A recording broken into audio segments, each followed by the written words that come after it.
I'm a bad specialist, I'm not seeing any progress, and I don't know how to persuade or convince a client to do what's necessary for any positive progress to happen.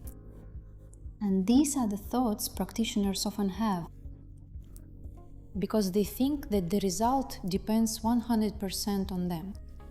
Of course, the result depends on your skills, the result depends on what equipment or cosmetics you use. Of course, all of this should be high quality, tested, and so on.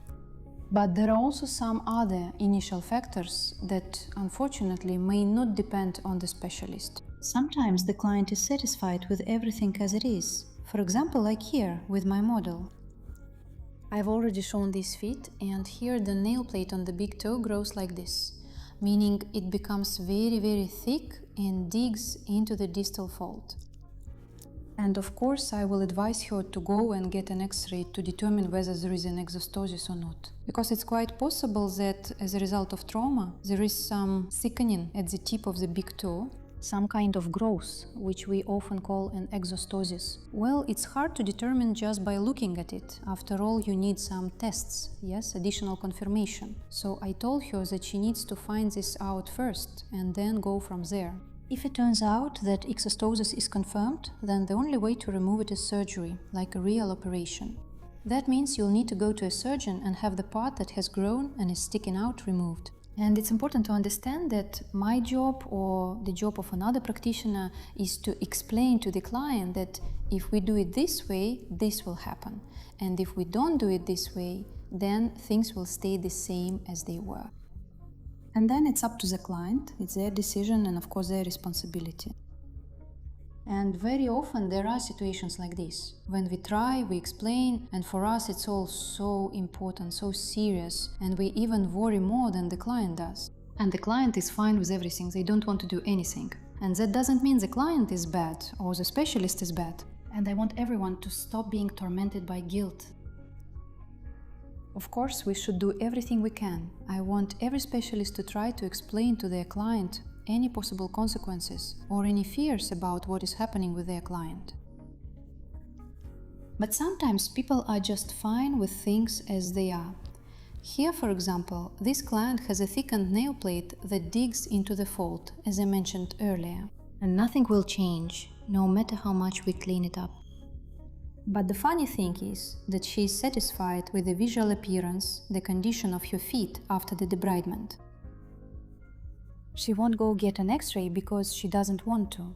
And moreover, even if exostosis is confirmed, she won't go get surgery because she's fine with it. And that's not bad or good, she's just satisfied with everything. Nails aren't her whole universe, like they are for me, for you, or for many of us. These are just her nails. And I've already talked about her before. She works in Toledo, at one of the most famous Russian factories. She takes part in assembling cars and wears safety footwear. In general, a toenail that's been crushed for years looks like this, and nothing will change here. And that's why I calm down. And I will always do my job conscientiously and well. That means I will keep debriding it for her as long as she keeps coming to me. Because the result is really good. Her nails look clean and neat. She really likes how it looks, and that's why, of course, I will continue to meet her needs. And for everyone who now wants to take a jab, yes, for money, I can say that I take models for free, just so you know. So I just film content with such people, and I share it with you, my thoughts. Because very often I encounter worries, some concerns from professionals who say, I tell her, I explain to her, but she doesn't want to do anything. And with this video, I want to take away from all of you this burden, this weight, and this responsibility that isn't yours for your clients' decisions. These are adults, self-sufficient, independent people who can make their own decisions. And their decisions won't always, match your wishes. That's normal. Our job is to inform them that what the outcome will be either way. And you, please, make your own decision. But even if she has exostosis, it's absolutely not life-threatening. Just absolutely not.